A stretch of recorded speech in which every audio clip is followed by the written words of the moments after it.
Hola, buenas noches, estimados, buenas tardes, estimados contertulios, Alén, lectores, auditores, todos muy buenas tardes, ojalá lo hayan pasado bien el fin de semana, otra edición de este programa de conversación. Lamentablemente parece que no van a poder, o sea, Sub tiene unos compromisos familiares y Pablo tal vez pueda alcanzar a llegar, pero lo más probable es que no, así es que vamos a tener una tertulia con Alén. La fanaticada femenina va a estar muy contenta, así es que vamos a conversar sobre un tema muy relevante que es respecto de la FED, de los bancos centrales, de la actuación de los bancos centrales. Eh, Así es que eso como introducción, no sé, ¿quieres saludar a la audiencia, Alem? ¿Cómo has estado? Sí, ¿Cómo por está tu madre? supuesto. Buenas tardes. Bien, bien. Afortunadamente ya reponiéndose milagros de la biónica, Gracias, como sí. digo. Así De la que biónica. Es sí, complicado. prácticamente de las prótesis y todo, la verdad es que hacen milagros.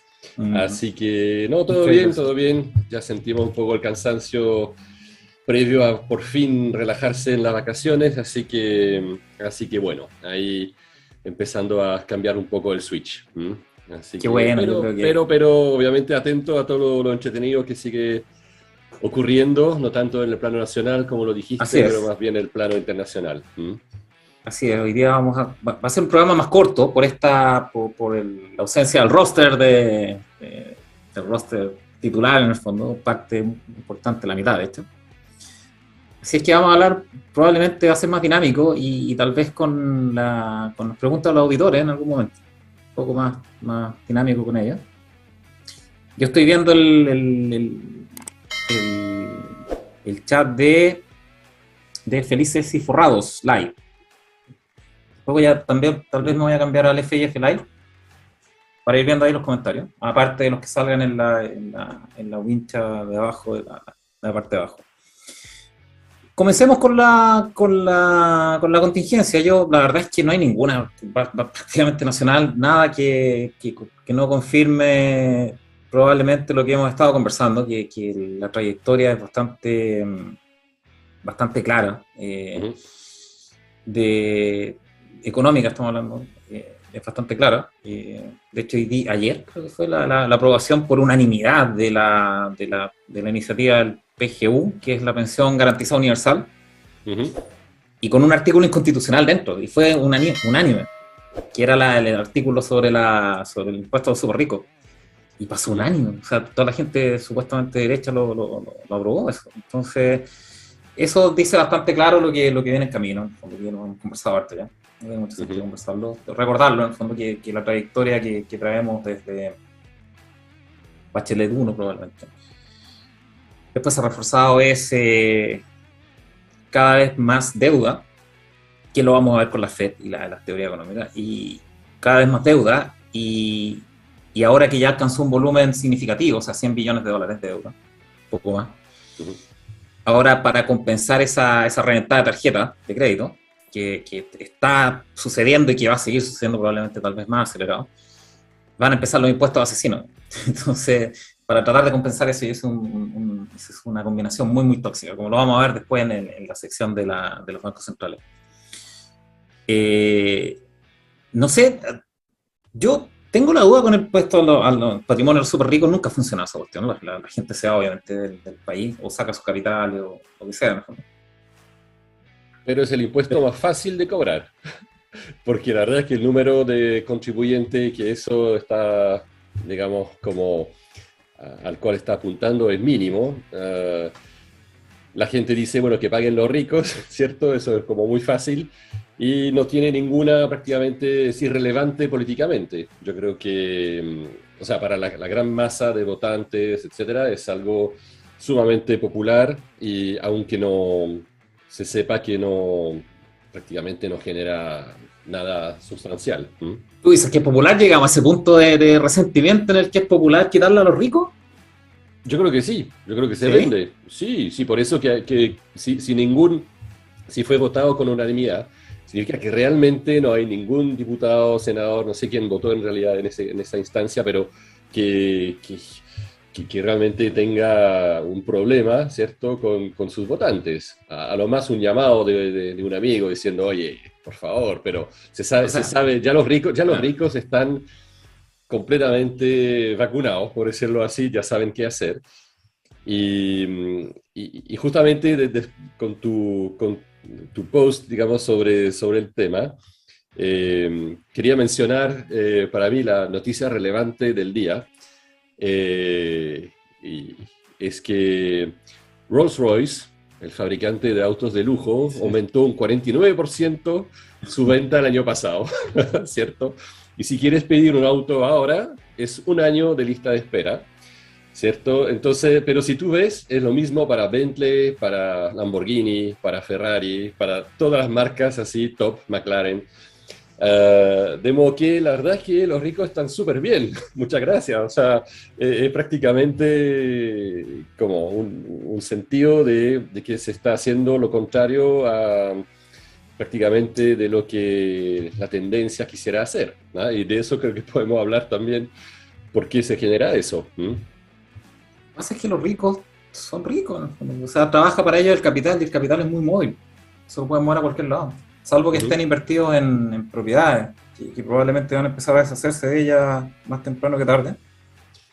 Eso pensaba, Eh, mm, hasta que un amigo me dijo ayer que vendió un fondo en un mes o menos al precio que quería. Y no una cosa chica. Entonces, la verdad es que hay gente comprando, ¿cierto? Y ¿Sí? entonces, la verdad es que me llamó mucho la atención, ¿ah? Y que ese mismo amigo me dice del fruto de la venta del fondo, voy a comprar propiedades. Entonces digo, wow, pero no sería lo contrario, digamos, como estar más líquido, etcétera. Dice, no, dentro del portafolio es bueno tener también buenas propiedades, como una especie de, claro, de diversificación, eh, pero sin ningún tipo de miedo, me llamó mucho la atención, me llamó mucho la atención. Entonces, una cosa como fue ayer, la verdad no tuve tiempo de indagar, pero sería interesante saber un poquito por qué está pasando eso. ¿M? Así que, Yo creo que un poco confianza de que las cosas no van a empeorar tanto en términos tributarios y ujú, que probablemente sea cierto en la medida en que no empeore tanto la deuda. claro, Si empieza a correr mucho la deuda, o sea, empieza a gastarse mucho más dinero de lo que se recolecta, ahí va a empezar el tema tributario más duro. Y lo ujú, más fácil de recolectar siempre son las casas, porque obviamente sí, no la puedes liquidar de una sola vez. Pero sí es interesante, hay que ir viendo cómo progresa. Eso yo ujú, no tengo tanto contacto con gente inmobiliaria, más con temas financieros. Así que no sé cómo estarán las ventas de casa. Hay algunas personas que han escrito en el blog dando tips respecto ujú, de la situación.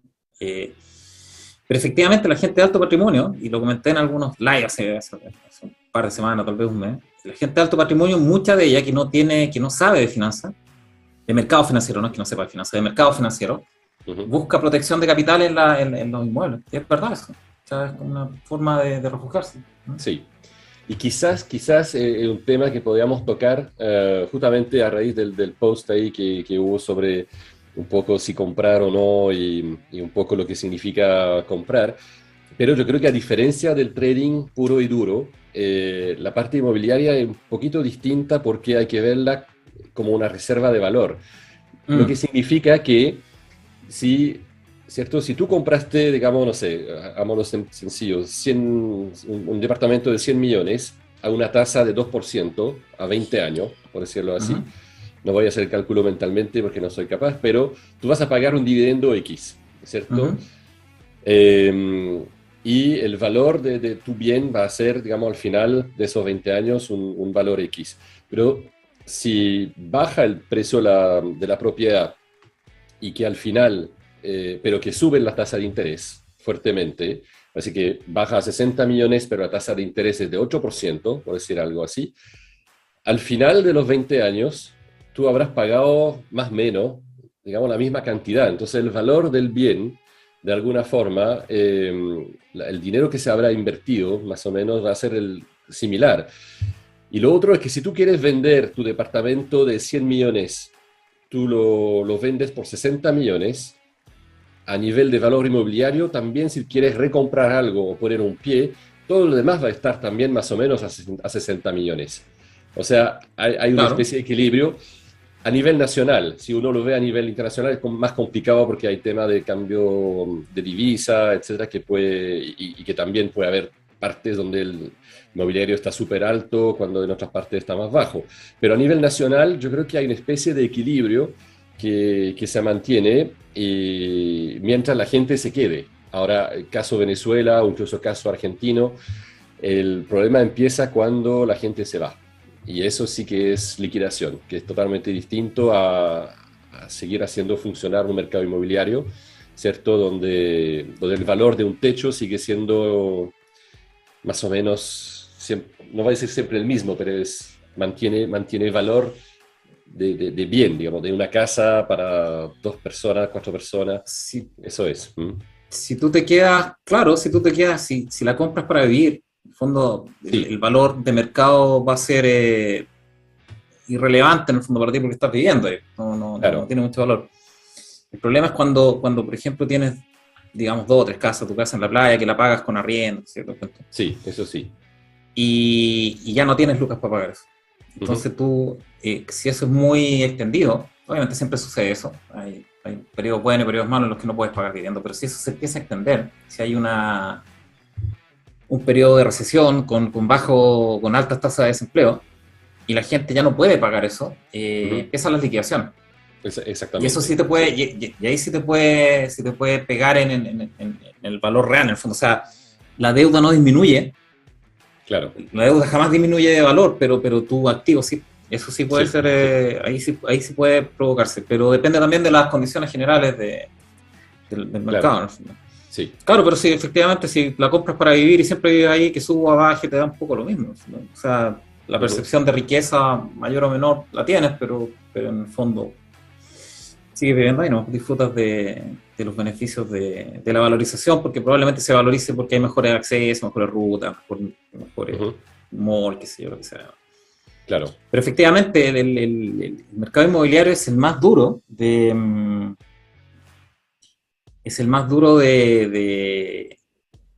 matar en el fondo, pero si se llega a morir, Claro. es un evento complejo, ¿sí? Porque está muy Claro. apalancado, significa que hay mucho dinero implicado Ujú. y una pérdida de capital sobre ese dinero es complicado, es complejo. Sí, y con un enorme daño colateral, ¿ah? Que Sí. es un mercado que emplea muchísima gente Mm, para la construcción, para mantener la construcción, etcétera. Entonces, cuando se desploma el mercado inmobiliario, no hay construcción, no hay gente que quiera invertir, y ahí eso también provoca más cesantía todavía, ¿ah? La cesantía a nivel de la construcción puede ser muy fuerte también, porque emplea a mucha gente. Entonces, así es. pero también eso hace que cuando se desploma el mercado inmobiliario, efectivamente no hay construcción y entonces empieza la escasez de alguna forma. O sea, ya si la población sigue creciendo y obviamente no hay un éxodo, de nuevo como Venezuela, ahí, bueno, hay una escasez también que se va produciendo de bienes, etc. Entonces, apenas si uno piensa que después de un tiempo la economía vuelve, esa escasez durante un tiempo es bastante beneficiosa para la gente que sí tiene una propiedad, porque ahí los precios van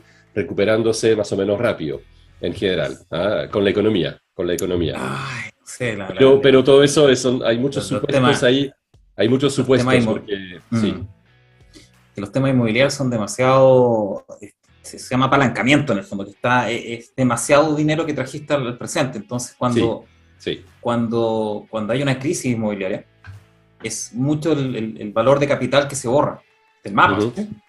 sí, Y eso obviamente genera mucho daño en términos de patrimonio, pero también mucho daño en la confianza de volver a invertir. Como en, ujú, todo como en todos los ciclos, cuando todo está bonito, todo parece unicornio y arbolito, la cuestión, ¿no? ujú, La gente se sube a esa tendencia y piensa que siempre va a seguir de esa manera. Lo mismo pasa en la siguiente. En el siguiente ciclo, que es en el fondo de pesimismo o recesión, la gente siempre piensa que va a seguir esa etapa. Son claro, ciclos, sí, pero el problema de un ciclo recesivo o depresivo con un colapso de deuda inmobiliaria es que es muy profundo. Es mucho capital el implicado. Por supuesto. No es como las acciones. Las acciones afectan a un pequeño margen de la economía, en general, digamos. O sea, los que reciben el impacto grandote, si bien es cierto, afecta a la economía, pero más indirectamente. En cambio, en el inmobiliario, ¿no? El inmobiliario es un impacto gigante y directo a la economía, por lo tanto, ahí tiene un impacto mucho mayor. Claro. Pero efectivamente es parte relevante del patrimonio de los súper ricos. Los inmuebles. Dos cosas importantes de los patrimonios de los súper ricos tienen en cartera. Los inmuebles, cosas inmobiliarias, terrenos, etcétera, etcétera. Y probablemente participaciones de subempresas. Los ricos son ricos porque la mayoría, los empresarios, no estoy hablando de deportistas, en ese tipo de cosas, pues la enorme mayoría que invierte. Los ricos son ricos porque la mayoría de ellos partieron pequeños y la empresa que formaron se hizo tan valiosa que su participación, que es mayoritaria, obviamente, se hizo tan valiosa que son ricos. O sea, Jeff Bezos, Jack Ma, Elon Musk. el de Tesla. Elon Musk, son ricos por su participación en su empresa. Sí, se hicieron ricos, obviamente ahí diversifican adicionalmente, pero ese es su gran patrimonio. Por lo tanto, las dos grandes cosas que forman el patrimonio, típicamente de los ricos, son inmuebles, bienes inmuebles, y participación de empresas, donde ellos son controladores o participantes potentes. Y eso sería interesante de saber para este impuesto a los súper ricos, porque yo no sé si hacen la diferencia o la distinción entre patrimonio y activo. No lo sé ahí, no sé si tienen claro ese concepto, porque si tú le pones impuesto al patrimonio, estás cobrando un impuesto dos veces. El patrimonio ya pagó impuestos. El patrimonio es la suma de toda tu utilidad. En una empresa es la suma de toda tu utilidad anterior, más los aportes de capital, menos los retiros de capital, etc. Pero más o menos. Pero en el fondo es tu resultado acumulado. Lo que ganaste toda tu vida empresarial, en el fondo, la vida de la empresa. Es el patrimonio. Por lo tanto, esas utilidades ya pagaron impuestos. Entonces, si pones impuestos sobre ese patrimonio, es pagar de nuevo. Claro. Impuestos. Ahora sí, sobre los activos, eso sería raro, porque los activos tienen asociado deuda. O sea, la parte de deuda y pasivo es lo que financia los activos.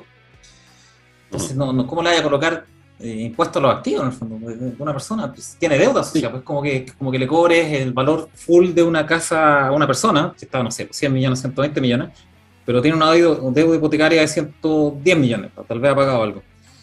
¿Le vaya a cobrar sobre 120 millones?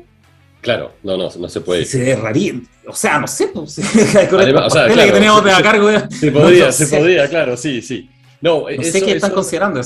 Yo la verdad es que encuentro también que ese tipo de impuestos sobre los súper ricos o lo que estamos viendo son uno de lo que podría llamarlo como impuestos terminales, porque ya hay muchos principios como la igualdad ante la ley, la no discriminación, etc. Bueno, la gente rica ha pagado también impuestos, ¿cierto?, acorde a la ley, salvo obviamente los que evaden y todo, pero eso es otro tema. Pero se está realmente creando entonces una categoría distinta, se discrimina, por eso que ya son impuestos a los cuales recurre el Estado cuando necesita de alguna forma o hacer un efecto populista, o que ya no estima que la ley tributaria pareja para todos ya no es suficiente, ¿no? Entonces cada vez van inventando cosas nuevas, como siempre lo has dicho. Sí. Pero la trayectoria está súper clara. Van a reventar las tarjetas y van a tratar de verse responsables, reventando impuestos a todo el mundo. Somos responsables. Ingresos permanentes para gastos permanentes. Claro. Ese es el mantra de esta administración. En realidad no solamente de esta, estoy hablando de la que viene, que es de la administración Boric, pero también Piñera. Piñera se endeudó en 30 billones de dólares por sobre la recolección, o el presupuesto, no recuerdo muy bien en el punto, pero 30 billones de dólares en exceso de lo que debería haber gastado. Y esa es una tendencia que traemos desde Bachelet 1, no sé, ¿por qué va a cambiar esa tendencia? No, porque sería volver realmente a una ¿cómo se puede decir? Yo creo que usaste el término ahí claro, reducir el gasto fiscal, una austeridad, digamos, que sería lo ortodoxo, digamos, que habría que hacer ahora, austeridad total y volver al equilibrio, incluso al superávit estructural y todo, y ahí sí que eso sí que nunca más, digamos, o sea, por un largo tiempo, eso está clarísimo. No, cuando ya empieza un Ponzi no para hasta que se derrumba, no, el Ponzi. Mm, Así funcionan claro. los Ponzi, ¿no? Eh, no sé si hay otro tema más contingente interno, como para tocarlo antes de que pasemos al tema principal, que es la Fed, en el fondo. Yo creo Sí, sí, yo que creo es un tema muy que relevante sí, para sí. tocar. ¿Mm? No sé si quiere ir con eso, Alain, para Yo creo que sí, discutirlo. por supuesto, sí, sí, porque el tema acá, la verdad que le hemos dado vuelta y ya estamos de alguna forma hablando, anticipando un poco también lo que va a hacer la Fed, porque es relevante, es muy relevante ese tema de la Fed. Ya, pues entonces vamos con el tema principal, jefa. Vamos a hacer un programa extremadamente expreso.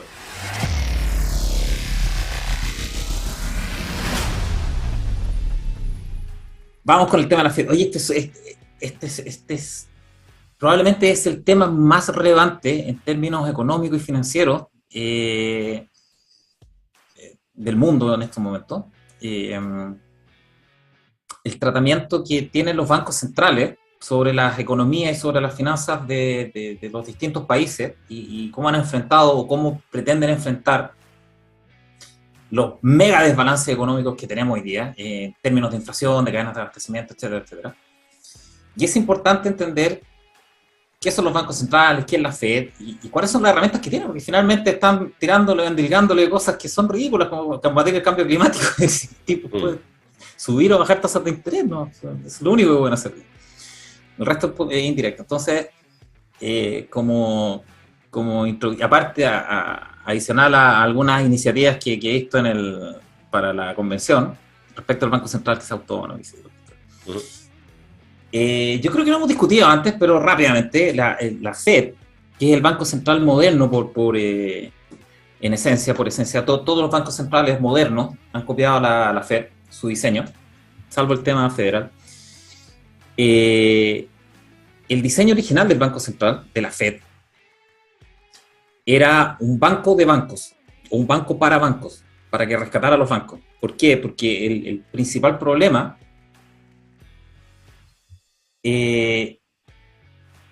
económico y financiero que enfrentan las economías es cuando se produce deflación.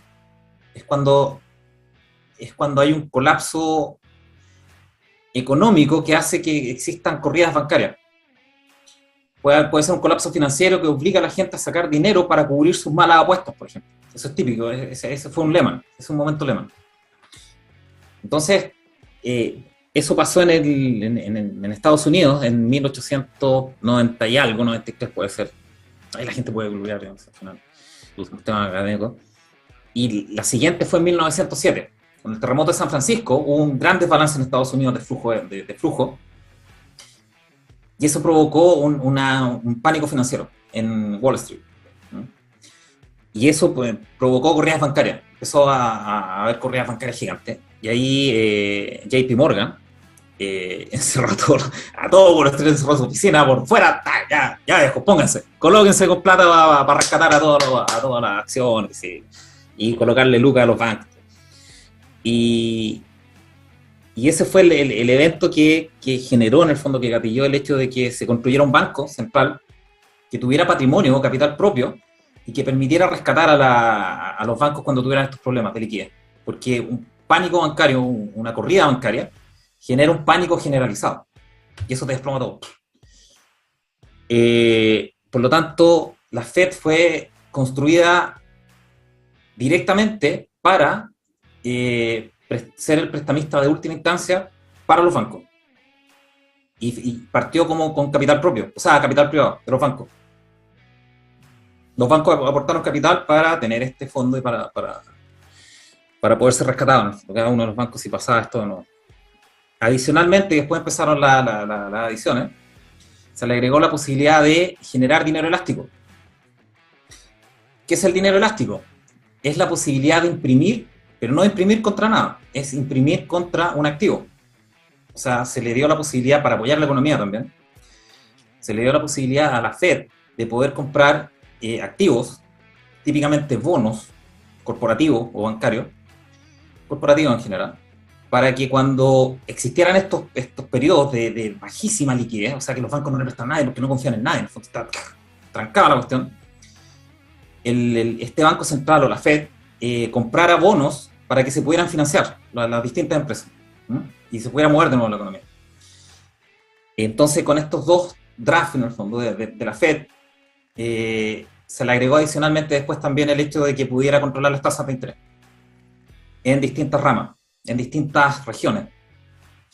¿Por qué? Porque vieron que el flujo desde San Francisco a Nueva York con el terremoto provocó el pánico no al revés, de Nueva York a San Francisco.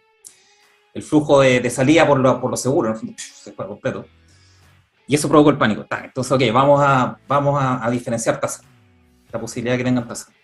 Ese fue el origen de la Fed. Y ese realmente es la misión original de un banco central, ser el prestamista de última instancia y apoyar con liquidez y con el dinero elástico a la economía privada cuando exista esta restricción de dinero, de capital circulante. Después vinieron las teorías económicas que nos rigen a todos, hoy día, las teorías económicas financieras con las que se mueven los bancos centrales. La principal, o las principales son keynesianismo y monetarismo, que no son iguales, pero son parecidas, para un poco entender de qué se trata lo que hacen los bancos centrales, o lo que intentan hacer. ¿Hasta aquí vamos bien? ¿Hay alguna pregunta de los lectores y auditores? No. Un comentario para leer, no sé, un enojo. ¿A leer? No, súper bien. Yo creo que hay que entender bien los fundamentos de cómo funciona el Banco Central, de todas maneras, sí. Ya. Levab dice que los bancos deberían quebrar nomás. Imagínate que el Banco de Chile quiebre, con todos los depósitos que están adentro, y que se vayan todos los depósitos. Imagina el pánico financiero eso. Uh-huh. No. Fue un tema en el año 82, 1982 el año 82. en Chile, ¿cierto? Y claro, sí. No, si quiebra un banco del estilo, en realidad cualquiera, pero uno de envergadura, deja la crema. O sea, hay un efecto pánico dominó. Inmediato. Sí, Inmediato el sí, pánico. Sí. Y eso es lo que busca evitar la Fed, o sea, los bancos centrales, que se expandan ese pánico bancario. Y ese es el motivo original. Ahora vamos con el keynesianismo, que es la política, o que es la teoría monetaria que nos rige, keynesianismo-monetarismo, que es la que nos rige hoy. Keynes no fue un economista, fue un matemático, me parece, ahí también lo pueden googlear, ¿no? Pero en el fondo diseñó una teoría económica y financiera para manejar a nivel fiscal, en el fondo, el gobierno,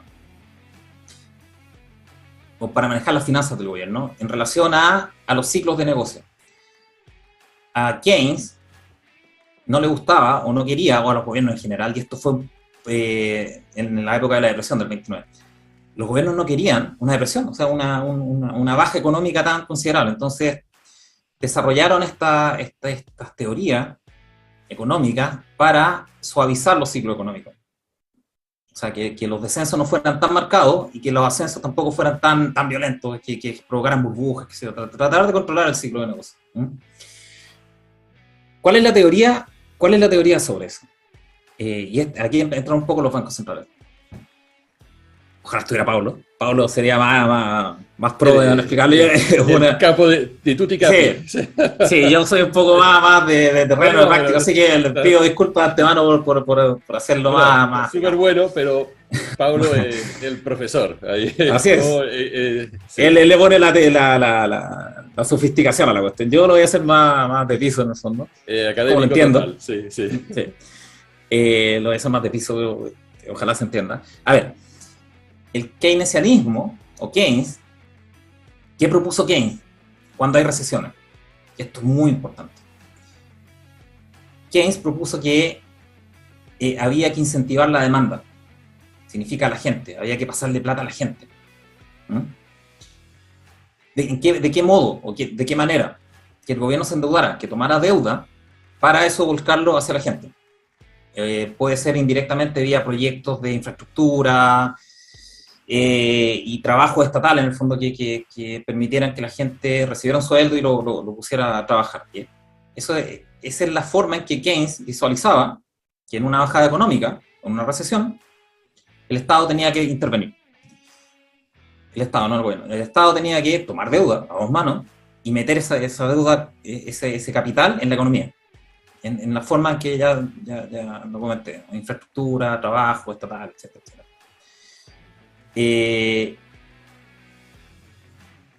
Adicionalmente, y eso es una adición con las tasas, el Banco Central puede intervenir bajando las tasas de interés. ¿Por qué? Porque se entiende que se hace más atractivo para la gente tomar crédito. El capital se expande con crédito. O sea, el dinero se expande cuando la gente toma un crédito. Se crea dinero apalancado, de hecho, de los bancos. O sea, así se llama. Cuando tú vas a pedir un crédito, se crea dinero. Ahora, ¿cuándo se crea dinero? Cuando tú pides el crédito. Si nadie pide crédito, el dinero no se crea. Eso es importante. No es que el banco pueda crearlo de la nada. ¿No? Obviamente no. Se crea contra un crédito. Se crea una doble entrada de crédito versus el tipo que lo recibe, el tipo o la empresa, si es un hipotecario, la empresa constructora, ¿no? O la inmobiliaria. Entonces, si estáis muy enredados, me dicen que es un tema bien complejo. No sé si se entiende hasta ahora. El tema del keynesianismo. Yo encuentro que está clarísimo, sí. Ok, entonces el keynesianismo, la teoría de Keynes, que le gustó mucho a los gobiernos, sobre todo a Roosevelt, que era el que comandaba el tema en Estados Unidos en esa época, le gustó mucho. ¿Por qué? Porque le daba permiso al gobierno de endeudarse, claramente. En una recesión, endeúdate y apoya la economía y qué sé yo. Y baja las tasas de interés para que la gente tenga más atractivo endeudarse. Esa es la teoría bajo las tasas de interés. Ahora, ¿cuál es el caveat, como dice Lorenzo? ¿Cuál es la contraparte? Que en el ámbito fiscal, Keynes sugería endeudarse, apoyar la economía, bajar las tasas de interés para que el crédito privado se creara, para que la gente tomara crédito, para consumir, también para emprender, y también tenía que bajar impuestos, ¿no? Para apoyar el emprendimiento, para apoyar la creación de empleos privados y actividad privada. Ese era el esquema completo de Keynes. La idea era que fuera justamente contracíclico. Cuando el ciclo de crear riqueza está bajando, se sustituye momentáneamente para que no baje del todo, destruyendo todo, pero se espera, obviamente, se hace eso en previsión de que el ciclo vuelva a subir. Y entonces hay que preparar, digamos, ese periodo, apuntalar un poco la economía para que cuando el ciclo sea de nuevo ascendente, todo lo que se ha invertido y todo pueda, digamos, de alguna forma pagar la deuda que se contrajo a nivel de gobierno o a nivel de privado. Ese es el ciclo lógico. Cuando tienes problemas, claro, cuando tienes una emergencia, echas mano a la línea de crédito y te vas con todo para tratar de solucionarlo. Cuando sales de la emergencia, empiezas a recortar gastos, empiezas a recortar lo que te provocó la emergencia en el fondo, y empiezas a tratar de generar más ingresos o recortar gastos para poder compensar y pagar la deuda. En el ámbito fiscal, ¿cuál sería? Una vez que ya saliste del problema o de la recesión y empezaste a crecer sostenidamente, tú vuelves los impuestos a la etapa anterior, en el fondo, anterior a tu bajada de impuestos por recesión, y dejas de emitir deuda. Reduces tu emisión de deuda.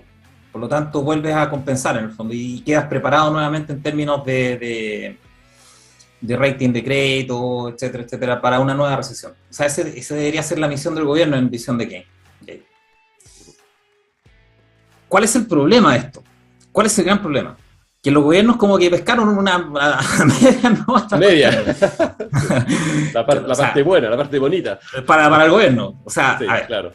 ¿Cuál es el mensaje para el gobierno? Lo que escucharon. Nos podemos endeudar después, la raja, nos endeudamos. Podemos aumentar impuestos. Ok, aumentamos impuestos. Podemos bajar la tasa de interés para que nos baje el interés de la... perfecto, pum.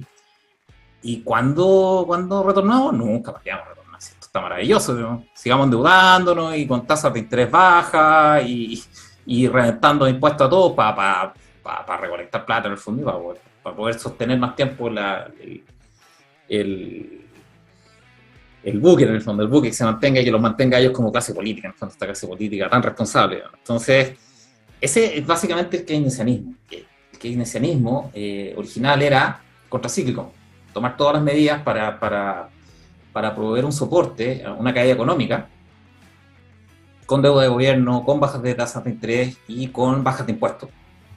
De manera que cuando saliéramos de eso, volviéramos a la situación normal, sin deuda, con mayores impuestos o los impuestos a niveles anteriores para retomar la prudencia fiscal y el superávit y volver a estar preparado de nuevo para un evento de similares características. Porque siempre ocurren, son cíclicos. ¿Cuál es el problema? Se le olvidó la parte de bajar los impuestos y de dejar de emitir deuda cuando sale del problema recesivo. Bien. Entonces, desde la Segunda Guerra Mundial, probablemente, post Segunda Guerra Mundial, todo el mundo occidental ha estado en un keynesianismo básicamente a media, que es endeudarte y endeudarte y endeudarte, y en la medida en que empiezan a surgir problemas con el pago, subir impuestos, subir impuestos, subir impuestos, subir impuestos. En algunos casos corporativos, en otros casos las personas, pero en general esa es la trayectoria. Y te vas pegando porrazo en el fondo, pero sigues con esa trayectoria. ¿Y cuál es el problema que tenemos ahora en el mundo? Europa, básicamente. Europa aplicó una política, no sé si se ha entendido eso como para los lectores que pueden hacer comentarios. O Alén, no sé si tú estás de acuerdo. ¿Estás de acuerdo? Sí, estoy de acuerdo, o sea, entiendo el mecanismo, pero sí, es exactamente eso. Entonces, ¿cuál es el problema actual, el que tenemos hoy día? Y por el cual la Fed está haciendo lo que está haciendo, que es un poco el tema principal. Después de la crisis financiera, circa 2008, circa 2008-2009, cuando los bancos centrales del mundo iniciaron este proceso de relajamiento o de mucha expansividad monetaria, se llama eso en el fondo, que es tirar plata por la ventana, con múltiples medidas, entre ellas el famoso QE, el Christoph Lang, digamos, está haciendo alusión a los QE. ¿Qué hora es? Bueno, sí. El QE, el quantitative easing o relajamiento cuantitativo, significa, a ver, la crisis del 2007-2008 fue por los bonos basura, o sea, por la hipoteca basura. No sé si recuerdan, por los empaquetados que se hicieron y que los clasificaron AAA, y por ende todo el mundo tenía en su activo cosas que estaban catalogadas como AAA, pero en realidad eran basura. Entonces eso provocó todo este freeze de crédito, en el fondo colapso, etcétera. Porque nadie sabía en realidad en quién confiar. Entonces, uno de los programas de la Fed, que los copiaron en todos los bancos centrales que tenían este problema, pero la Fed básicamente, porque estaba más centrado en Estados Unidos, uno de ellos fue el TARP, que es, no me acuerdo el acrónimo de eso, pero en el fondo era sacar la basura a los bancos, a valor cara. Entonces, todo lo que estaba con todos los activos empaquetados, que era pura basura al final del día, o irreconocible, no sabías que era bueno y que era malo en calidad. La Fed lo compró a valor cara. O sea, dice que vale 100 en tu balance, que te lo compro en 100. Y les pasó plata. Eso fue un programa de teóricamente, como 700 billones, no recuerdo. Y con eso ya le sacó a los bancos la cartera mala. Se lo dejó la Fed. ¿Qué es lo otro que hizo la Fed? Hizo el quantitative easing. Quantitative easing. O relajamiento cuantitativo. ¿En qué consistió eso? ¿O por qué hizo eso la Fed? Y hay un poco las políticas de los bancos centrales. Como quedó tan la crema con el tema hipotecario, nadie quería ni pedir crédito hipotecario, ni entregarlo. Las bancas estaban muy reticentes, obviamente, a entregar crédito. Entonces, el Estado, Estados Unidos, el Estado federal, competía con esos créditos con los bonos a 30 años. O sea, los bancos preferían obviamente comprar un bono a 30 años de Estados Unidos que entregarle un crédito hipotecario a un X a 30 años. Sobre todo en este escenario de colapso financiero. Entonces lo que hizo la Fed fue comprar todos los bonos, o los que más pudo, a 30 años y sacarlos del mercado. De manera que los bancos no tuvieran la alternativa competitiva del Estado para colocar dinero, o para comprarle dinero y para crear este dinero y que les pagaran intereses. Entonces lo que tenía que hacer el banco supuestamente era entregar crédito hipotecario, porque ya no podía colocarlo en bonos a 30 años. Ese fue en esencia el quantitative easing, que la Fed retiró la alternativa a 30 años del Estado.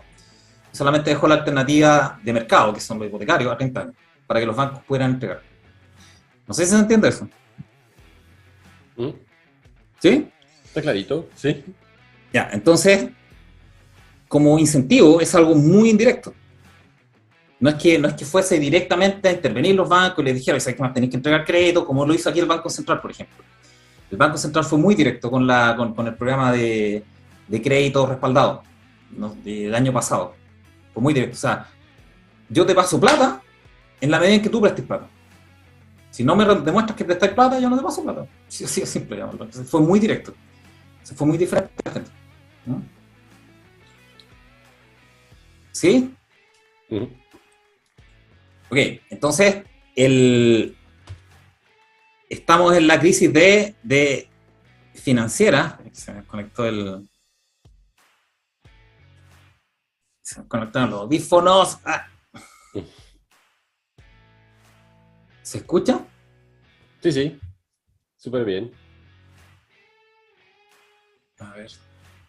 Ya, entonces estamos en la crisis financiera. Que tomó la Fed, que es el Banco Central de Estados Unidos, para tratar de incentivar, que aparte de bajar las tasas. Aparte de todo lo que comenté anteriormente, que es monetario, son manejos monetarios. Y aparte de eso, bajó las tasas, para incentivar obviamente también el crédito, que se reactivara la economía. Eso fue la Fed de Estados Unidos. ¿Cuál es el otro bloque grandote? China es como medio nebuloso. El otro bloque grande es Europa. Y Europa tuvo un problema, aparte del 2007, que fue un problema mundial, ¿no? Obviamente asociado a la finanza, tuvo el problema de la deuda. De Grecia particularmente, pero que expandió todo el bloque. Que estuvo a punto de provocar un colapso de la deuda europea. Ahí es cuando Draghi dijo whatever it takes. Famosísimo. Sí, sí, sí. ¿Y qué es el whatever it takes? Irse a negativo en las tasas de interés. O sea, no solamente bajarlas para incentivar la demanda, llevarlas a negativas. O sea, que te pagan por pedir prestado. Ahora, ¿cuál es el problema de eso? Que liquidas a los ahorrantes, a los inversionistas. No le das una alternativa a los inversionistas de un ahorro seguro, por decirlo de alguna manera. ¿Cuál es el otro problema? Que incentivaste el aumento de deuda en Europa. O sea, obviamente si te cuesta cero endeudarte para los estados cercanos a ellos, en algunos casos negativos, tomaron deuda a dos manos. Se endeudaron muchísimo más de lo que estaban en la crisis financiera. Y llegaron a niveles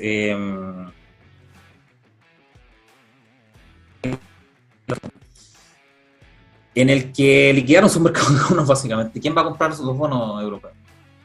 Solamente el Banco Central. Están en esa situación en el Banco Central. La Fed nunca quiso enganchar vamos ahora con la Fed, con el tema de la Fed. La Fed nunca quiso enganchar en tasas negativas. Nunca. Sabía perfectamente que era una política desastrosísima.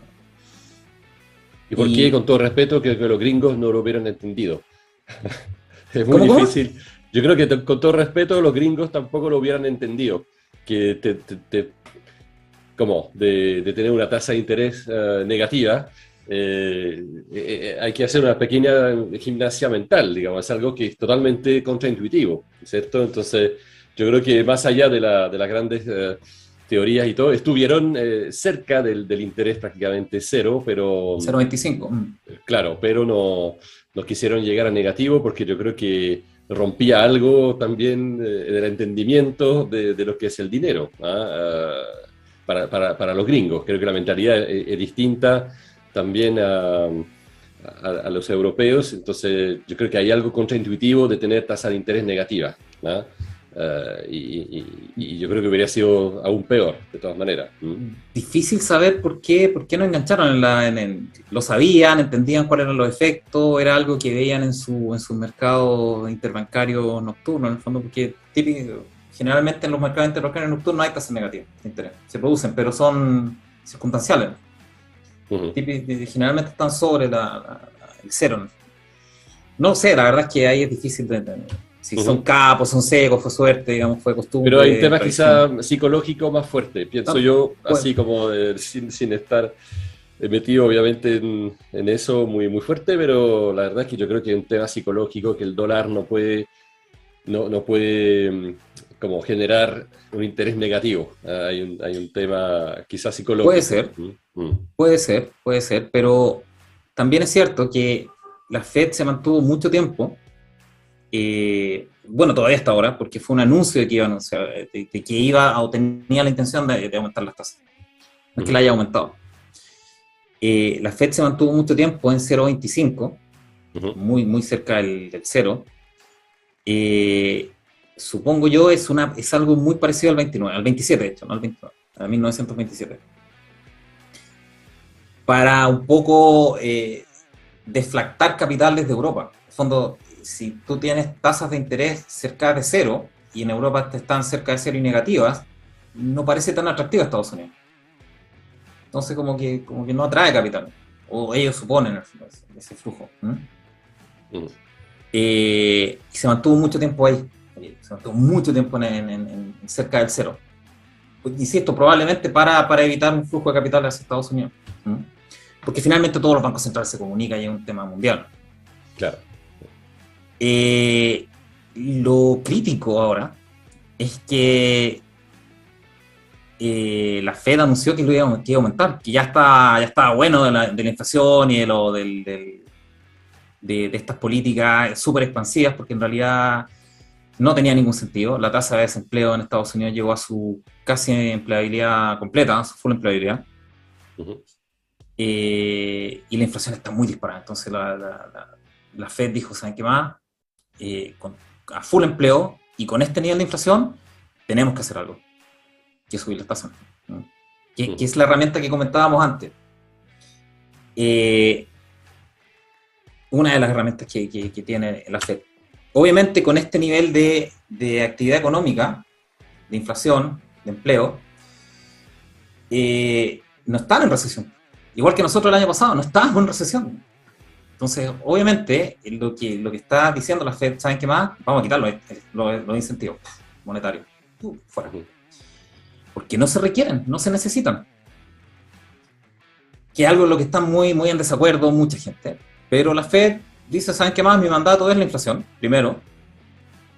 Y el empleo segundo. En el empleo estamos perfectos, así que vamos por la inflación. Entonces, va por la inflación. ¿Cuál es el gran problema de eso? Es que al aumentar las tasas de interés de Estados Unidos, sea por la Fed, sea por mercado, los bonos europeos en cero negativo, no sé, muy atractivos que digamos. Nada, o sea, están en euro contra el dólar, que el dólar en términos generales está como en rango, pero se está apreciando, más o menos. Pero tiene el potencial. O sea, ok, voy a comprar bonos que me pagan un interés de 2%, 3% en el plazo, o pueden llegar y se van a apreciar por ende. Y aparte me lo van a pagar en una moneda que se está apreciando. ¿Qué mejor ecuación? Por lo tanto, se corre el riesgo con esta tasa de tasa que los bonos europeos estén obligados a subirlo. ¿Por qué? Porque si no suben las tasas, la gente que tiene en sus carteras bonos, que no sea el Banco Central, porque el Banco Central Europeo que está comprando ahora a dos manos, pero hay gente, fondos de inversiones, fondos de pensiones que tienen en su cartera estos bonos, bancos ni hablar. Y por ende, si ven que, oye, no me renta nada esta cuestión, los liquidan para ir a comprar bonos estadounidenses, que son bonos del centro económico, en el fondo con dólares. Y eso te puede generar una crisis muy gigante en la deuda europea. Ese es el gran tema o el gran o la gran problema que provocaron las declaraciones o las intenciones que mostró la Fed de quitar el incentivo, porque aparte de quitar o de subir las tasas, lo que dijo es que tienen un balance gigante, creo que son 9 trillones en activo. O sea, compró 9 trillones de dólares de bonos, no sé si ETF, digamos, pero muchas clases de activos, privados, públicos, etcétera, y los tiene en su cartera. O sea, le inyectó, para todos los efectos prácticos, le inyectó 9 trillones de dólares al sistema. 7, no me acuerdo, pero muchos trillones. Entonces lo que va a hacer ahora es, ok, ya no, la economía está perfecta, está bollante, full empleo, inflación desatada, así que vamos a retirar dinero del sistema. Por lo tanto, él va a empezar a vender lo que tiene en cartera para retirar dinero de circulación. Por eso se llama dinero elástico, ahí lo retiras. Y a eso le tienen mucho miedo, digamos, porque obviamente si empieza a colocar instrumentos en el mercado, eso es una fuerza vendedora gigante. Y si aparte aumenta las tasas, es un costo de capital adicional mayor. Y que compite, los bonos en ese caso del Tesoro, o lo que está asociado a esos bonos, a alzas de tasas, compite con las acciones, en términos de dividendo al menos. Entonces le crea competencia a las acciones. Y aparte crea una fuerza vendedora sobre muchos activos. Eso es lo que provocó el turururu de la semana pasada y un poco esta. También estaba ahí como medio debilucho los mercados financieros. Ni hablar los bonos americanos se fueron el de 10 años. Pero eso básicamente, o sea, lo que hizo la Fed es decir, ¿saben qué más? Vamos a hacer lo que dijo Keynes que había que hacer. Claro. En la parte de cuando ya no hay recesión. Vamos a quitar los incentivos monetarios, vamos a aumentar las tasas. ¿Cuál es el problema? Y este es uno de los grandes temas. Que el Banco Central o los bancos centrales no controlan la política fiscal, la política de gobierno. ¿Por qué no funciona el tema de las tasas? Y nunca va a funcionar. Tal vez en la época de Keynes sí funcionaba, pero ahora no. ¿Por qué? Porque el principal deudor de la economía es el Estado.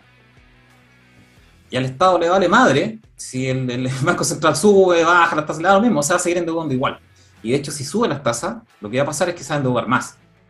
¿Por qué? Porque obviamente va a tomar deuda más cara, que en algún momento en el futuro va a tener que rolear, o sea, va a tener que tomar más deuda para poder pagar esos intereses más al principal.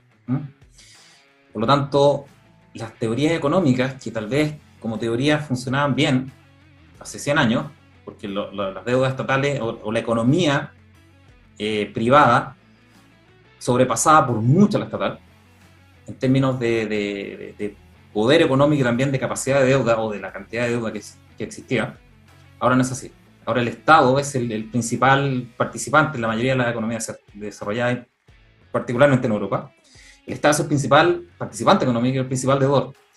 Por lo tanto, que suba o baje las tasas del Banco Central no va a hacer que el Estado se endeude menos. Ese es el gran problema que tenemos ahora. Es como subir el precio del alcohol, no hace que la gente consuma menos tampoco. Tal cual, exactamente. Sí. Cuando empezaste un Ponzi, empezaste con un vicio, no claro. Lo vas a cortar subiendo el precio. ¿Sí? Y ese es exactamente el problema que tenemos como economía mundial. Que la teoría keynesiana, o de tasas de interés, o de estimular la demanda, o desincentivar la demanda cuando está muy recalentada la economía, solo funciona para la economía, o teóricamente solo funcionaría para la economía privada. Pero el principal actor económico hoy día es el Estado. Ahora, el Estado no le hace ni cosquilla a las tasas de interés.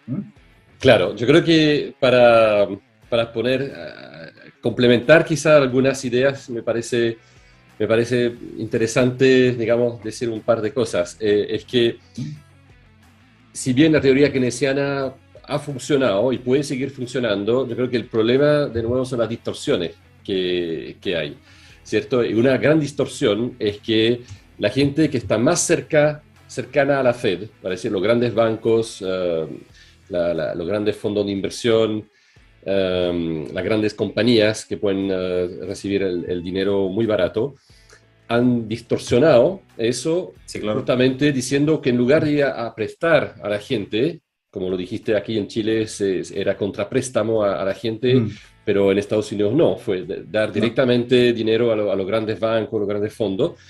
Ellos así fueron es. justamente a ir a colocar entonces el dinero en las acciones, a empezar a comprar acciones, a ir a la rentabilidad variable para tener mejores rentabilidad sobre esos fondos. De alguna forma recibían dinero gratis, entonces en lugar de ir a prestarlo a gente que todavía no se sabía si iba a poder reembolsar o no, ellos dijeron, bueno, en la bolsa ahí puede ir y no va a rentar más. Entonces ese es el primer tema. Segundo tema, que las empresas que tenían acciones con ese dinero barato empezaron también a recomprar sus acciones, que Así hizo es. también artificialmente subir Buybacks. exactamente los buybacks que también hicieron subir artificialmente el precio de las acciones y básicamente un Apple es un excelente ejemplo de una recompra de acciones increíble. Mm, ¿Ah? Entonces, ahí se está produciendo una distorsión porque se le está dando mucho peso a la bolsa con toda esa inyección de dinero. Entonces se ha creado, uno ha hablado de burbuja, bueno, otros dicen que no es realmente una burbuja, pero claramente gran parte del dinero de la plata dulce, como se dice, ha ido a inflar la bolsa en particular. Ese creo que es un tema importante. Y el otro tema que también donde está la distorsión es que el mundo en general, los gobiernos, yo diría que nunca se han hecho cargo como ahora de la actividad de la gente, ¿cierto? O sea, un buen gobierno o un buen Estado, ¿qué debería hacer? Debería dejar tranquilo y dar un marco legal, un marco de estabilidad será al 80%, al 90% de la gente para ujú. que se desarrolle, para que vivan, para que hagan sus cosas, lo que el ser humano siempre ha podido hacer. Y el Estado entonces puede efectivamente recaudar impuestos y todo para ayudar al 10%, 20% más débil. Ahora el problema, y lo vemos ahí muy bien en Chile, es que prácticamente el Estado se está encargando de que con la plata del 20% sostener, digamos, al 80%, ¿cierto? Y eso se ve también en Europa. O sea, yo diría que Mm, cuando uno ve un Estado como el Estado francés, que representa más de la mitad del PIB, o sea, más de la mitad de la riqueza de Francia pasa a través del Estado, y eso ya es una mm, distorsión tremenda. ¿Ah? claro. Entonces, cuando tú dices efectivamente que el Estado viene como a ser un actor muy importante y que se puede endeudar y que se va a endeudar y seguir endeudándose, bueno, ahí nos estamos alejando completamente de la teoría keynesiana porque Keynes era simplemente apuntalar la economía durante un ciclo bajo, ¿cierto? Pero que después obviamente era economía privada que tenía que ponerse en marcha y hacer las cosas. Entonces yo creo que lo que hace la Fed de alguna forma, efectivamente, volver un poco a una política más keynesiana, de dejar las cosas funcionar solas. Eh, pero gran parte del mundo eh, está, digamos, en unos 10, 12 años, ha empezado a tomarle el gusto a la plata dulce, Europa ni hablar, y entonces va a ser muy difícil el destete, digamos, de decir, no, no, ahora la economía va a tener que sostener solo. Y ahí puede venir lo que puede ser un sinceramiento de la realidad económica, cuando uno diga, bueno, ustedes vuelan solo, y uno va a ver que muchas empresas, muchas instituciones no son capaces de volar solas y se van a reventar, digamos, que creo que es un poco el problema. Cuando se quite todo ese apoyo, por eso que no lo van a poder hacer, ¿no? Y ahí entramos en otra teoría que se hizo prácticamente imprescindible, que es la famosa teoría monetaria moderna, ¿ah? Que endeudarse al infinito, Mm. porque no hay alternativa. O sea, es como, ¿De, de dónde nace esa teoría monetaria moderna? Justo de Europa. Porque claro, Europa y- nace porque el modelo keynesiano, en el fondo, o el modelo de inflación, o de incentivar la demanda que te genera inflación, ¿m? No está funcionando ni en Japón primero ni en Europa después. ¿Por qué? Porque con tasas negativas, ni siquiera cero, negativas, en el fondo, eh, inyectándole una cantidad enorme de dinero en términos de comprar deuda del Banco Central, inyectarla de vuelta, que el Banco Central Europeo está comprando dos manos de deuda, y eso es dinero obviamente que se inyecta a los gobiernos y de ahí se desparrama supuestamente. Le ha metido como 6 trillones, si mal no recuerdo, como 6 trillones de dólares, tal vez más, desde el 2014 el Banco Central Europeo, con tasas negativas, y estaban a patas con la deflación, en el fondo hasta el año pasado estaban a patas con la deflación en Europa. Claro, por lo tanto, la gente, los de la teoría monetaria moderna, en el fondo, que son los de los arbolitos unicornianos, en el fondo, que creen que los árboles mágicos no existen, dicen, oye, pero viejo, mira, los tipos tienen las tasas de interés bajas, le han metido una cantidad enorme de trillones de dólares, haciendo lo más bananero posible, que es comprarse a ellos mismos los bonos de gobierno, y están a patas con la deflación, no hay inflación. Encontramos el santo grial de las teorías monetarias modernas. Y desde ahí nace, en el fondo, de Europa, de la experiencia de Europa. ¿Cuál es el problema de eso? Que es Europa. Uno. Y segundo, que eso tiene límites. ¿Cuáles son los límites de eso? Lo marcó la Fed ahora. El límite es que la gente que tiene los bonos comienza a entender que lo que están haciendo en Europa no es sostenible. Por lo tanto, oye, es que en realidad no está bien esto, así que los bonos, yo dejo, tomen los bonos de europeos, muy lindos, muy bonitos, muy pro, muy socialdemócrata, lo que quieran, yo me voy a Estados Unidos a comprarle sus bonos a 3% al año, en dólares. Y hay que reclamar. Ese es el límite. Y por lo tanto, la teoría monetaria moderna nace del hecho de que en una distorsión momentánea particular de monetaria, no están los efectos de estas enormes distorsiones económicas. Todavía no se ven, pero eso es momentáneo. Y están tomando una teoría que no funcionó, que de hecho ahí te das cuenta que la teoría keynesiana no funciona, porque hay otros factores, considerando que en el fondo es la confianza. Si a ti te ofrecen una tasa de interés al 1% para pedir un crédito, pero la economía crece al 0%, tú percibes que no hay nada donde poner tus lucas y que te vaya a rentar, no tomas el crédito, ¿no? Porque no tiene sentido. No, da lo mismo. Y si, al revés, si tú percibes que la economía o que la bolsa o que lo que sea, en el fondo te puede crecer 50%, y la tasa de interés para tomar un capital es de 15%, tú lo vas a tomar, obviamente, porque vas a duplicar tu dinero. Depende de la confianza, en el fondo, depende de la percepción de económica. Bueno, de la confianza de que haya de nuevo un ciclo ascendente. Ese es el tema. O sea, todo eso está perfecto cuando realmente es un ciclo que uno puede prever.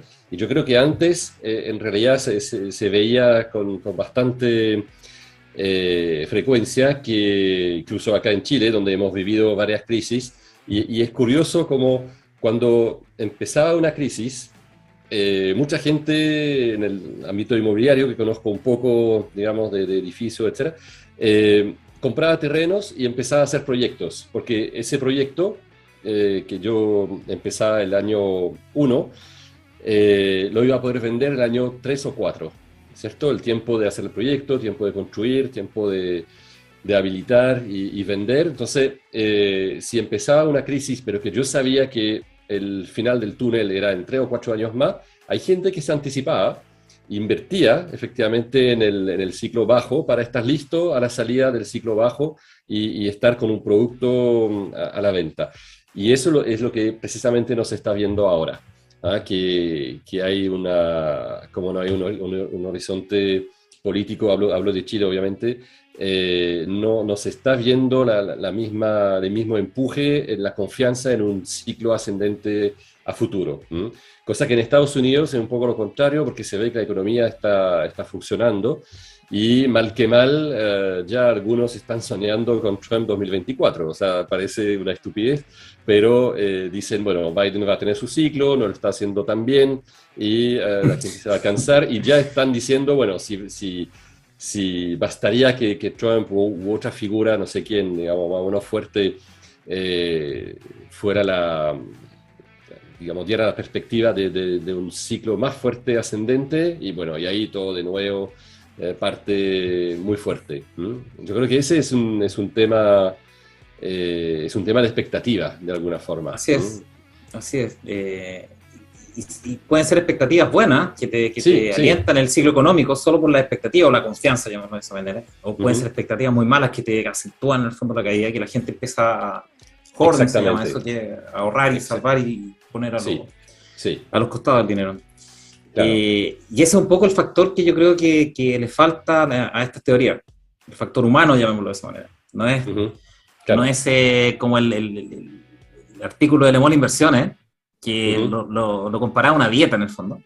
Claro. Rodrigo Valdés, que es dinero entra, dinero sale y sería en el fondo, pero hay factores humanos ahí, tal como en una dieta, que no tienen que ver solamente con calorías entrantes y salientes. Digamos, ¿no?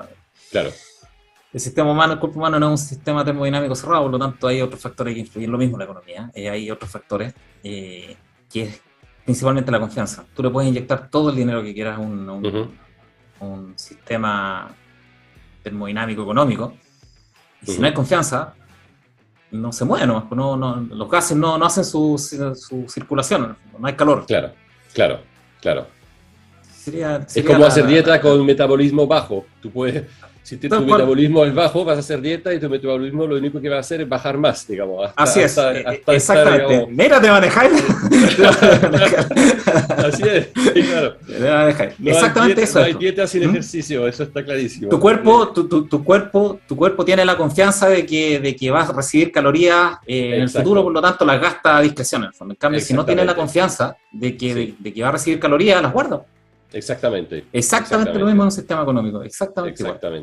Entonces, y estamos, ahí la metáfora de nuestro amigo ahí, Valdés, era bastante buena, pero exactamente faltó ese factor, digamos, factor humano, sí. Factor humano de confianza y es asombroso, pero así es. Y tú ves que una persona muy inteligente comete ese error. También es bastante grave, de alguna forma, que una mente economista de referencia no vaya a ver un poquito más allá y claro. Y con un ejemplo que es clarísimo, que hacer dieta por dieta no te sirve, digamos, y vaya a rebotar. Exactamente. Y consumir músculo también, que si uno sigue, digamos, las betas, creo que es bastante buena la metáfora, pero claramente también si uno no hace ejercicio, etcétera, dieta hace que uno va consumiendo grasa, pero también músculo, y ahí después para levantarse es cada vez más complicado. Entonces es un círculo vicioso que hace que no va a funcionar, claramente. Es como un termostato que te va bajando, que es lo mismo, exactamente lo mismo en la economía. La confianza te va bajando al punto es que puede ser irrecuperable, por ejemplo. Sí. No sé, países como Venezuela, por ejemplo, el termostato está tan bajo que tú no va a haber ninguna actividad en el fondo. Confianza. El metabolismo de Venezuela es cero, por todos los cero, claro. No se mueve nada. Y es por eso también que, volviendo un poco a ampliar el espectro, que el tema COVID también es tan relevante, a pesar de todo, cómo ha sido manejado, etcétera, pero el tema COVID está realmente, yo diría, atacando la confianza en el futuro, al menos en ciertas industrias como el turismo, como los viajes, como restaurantes, etcétera, y lo que se está viendo de nuevo en Europa en particular, que como de nuevo piensan cerrar, digamos, cada vez más cosas, etcétera. El pesimismo está, y estamos en pleno invierno y todo allá, entonces se nota, digamos, que la cosa está pesando. Entonces es bastante complejo ese factor también pandémico, que es de un peso adicional contra el ciclo ascendente que todos esperamos. Imagínate la gente del turismo, ¿tendrá alguna ganas de invertir? ¿Algo? Súper difícil. Y la cultura también ha sido súper golpeada, digamos, restaurantes, todas esas cosas, es súper fuerte. Entonces ahí estamos, digamos, el mundo puede ir perdiendo realmente unos sectores así que eran sectores relevantes de la economía y se están empezando a perder un poco. Y así que la pandemia también es un tema de confianza, muy fuerte. Ahora, ¿cómo nos pega a nosotros la FED? Ok, la FED lo que está haciendo es hacer lo que dijo Keynes hace como 100 años, o menos, que es acelerar las tasas y quitar el incentivo y quitar dinero de circulación. Son las dos herramientas. Las dos herramientas que tiene la Fed y que la está ocupando íntegra. Piensa ocuparla. Subir las tasas, sacar el dinero. Colocando activos de nuevo en la economía. ¿Cómo nos pega eso a nosotros? Y finalmente nos interesa lo que nos pasa a nosotros, ¿no? El Banco Central chileno ha sido muy activo en empatarse en el fondo.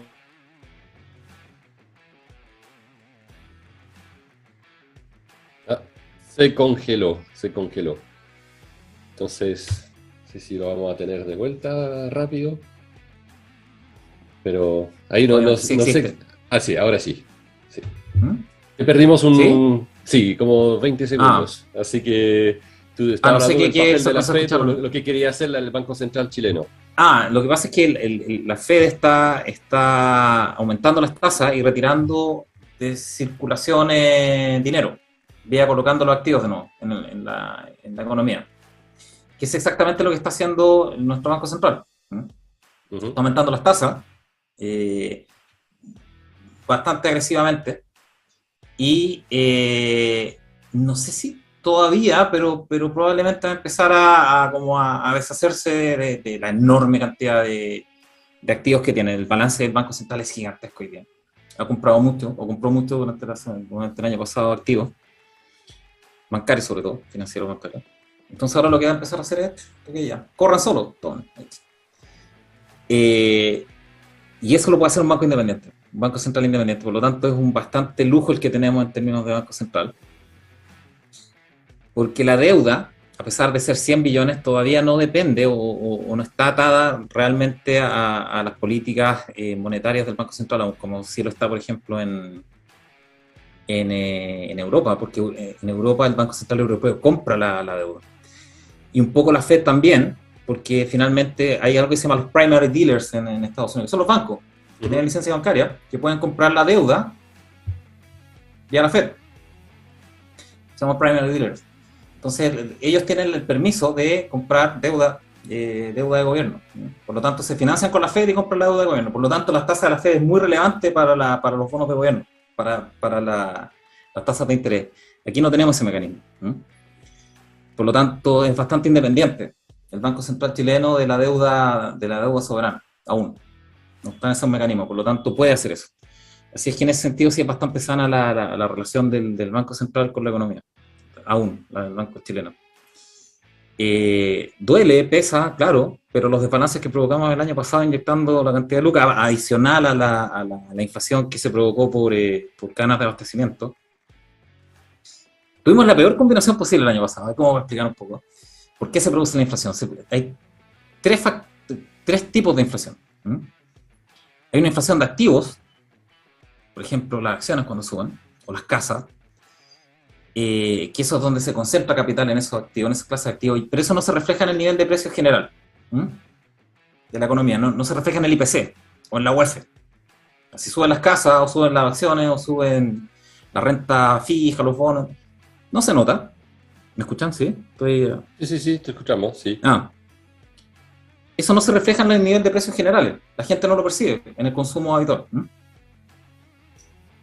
El otro tipo de inflación tiene que ver con la apreciación o depreciación de la moneda, que es, obviamente nosotros sufrimos mucho con el dólar. El dólar se apreció mucho y por lo tanto nuestra moneda se depreció y por lo tanto las cosas importadas subieron mucho de valor, de precio, por ese efecto. Entre ellos los autos, por ejemplo. Yo no puedo creer que un Jimny cueste 15 palos. ¿Qué onda? Claro. Y el otro se va a hacer. Y el otro adicional, que es el clásico, lo que siempre vemos es la oferta y demanda. O sea, que nosotros tuvimos mucha disrupción de la oferta por las cadenas de abastecimiento logístico. Por lo tanto, tuvimos la combinación probablemente de los tres. Concentración de capital en ciertas cosas que se concentraron en las acciones, por ejemplo, sobre todo las americanas. Disrupción de la oferta, por lo tanto aumentó de valor el precio por falta de oferta en relación a la relación oferta-demanda, y la depreciación de nuestra moneda que hizo que los bienes importados aumentaran de precio. Tuvimos todas esas combinaciones posibles. Y por ende ahora el Banco Central quiere eliminar esas distorsiones, o quiere dejar que la economía corra, porque hay por las inyecciones obviamente de liquidez y la tasa de política ultra relajada que tuvo hasta mitad del año pasado, me parece.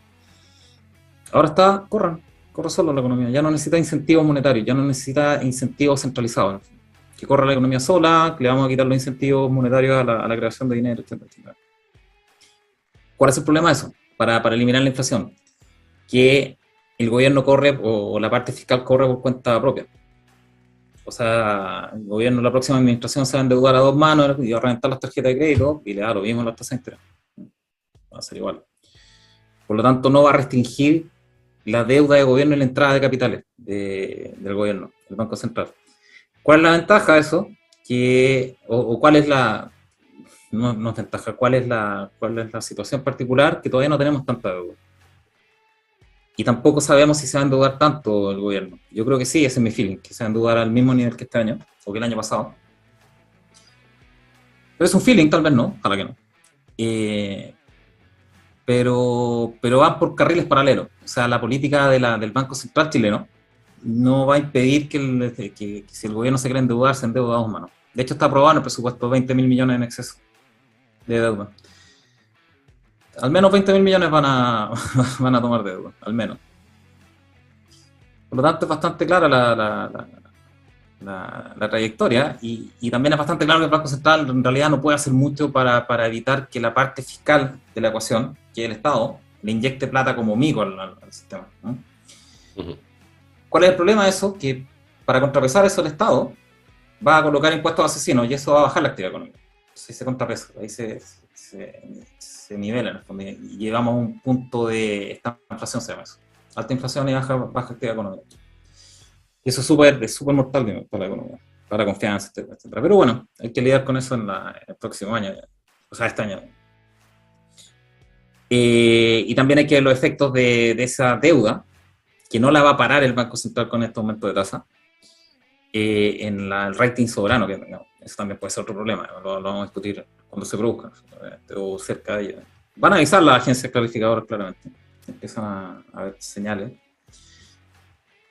Así es que eso, yo no sé si hay algo más que discutir, no sé si los lectores tienen alguna pregunta, tú, Alen, si hay alguna, o comentario, o discusión, o pelea. No, la verdad es que es muy relevante porque hay un tema también un poco de la tasa de interés con respecto al valor también relativo de las monedas. O sea, la tasa de interés entre bancos centrales, Japón, Europa, Estados Unidos básicamente, también tiene que ver lo que tú describiste con un efecto relativo entre sí. Cuando están todas en cero o cerca de cero, bueno, la verdad es que no compiten una con otra. Un poco como cuando todas las monedas, cuando el dólar baja, el euro baja y el yen baja, en realidad, bueno, se mantienen más o menos al mismo nivel relativamente, ¿no? Pero en ese caso, si se espera un alza de la tasa de interés de la Fed, en realidad está empezando a despegarse relativamente y entonces ahí hace que todo el mundo, todos los otros bancos centrales tienen de alguna forma que retener los dólares para que no se vayan a Estados Unidos, que sigue siendo el país Así y la es. moneda de referencia. Entonces, ese es un gran problema porque pueden comenzar a colocar controles de capitales. Claro. Por ejemplo, como claro, Turquía. Claro, sí. Turquía colocó controles de capitales asesinos, en el fondo, para todos los efectos prácticos le confiscó el 25% de los dólares a los importadores. A los exportadores, perdón. Claro, entonces si la Fed sube algo, ese algo es lo que le va a restar al Banco Central chileno, que va a tener que por lo menos poner algo más para reducir el atractivo de Estados Unidos, para comprar, digamos, bonos allá, etc. Entonces, y eso puede también, porque claro, si la Fed sube 50 puntos, bueno, aquí más o menos no sirve con 50 puntos, hay que subir 75 puntos o algo así, digamos, un poco más, por la que no somos a igualdad.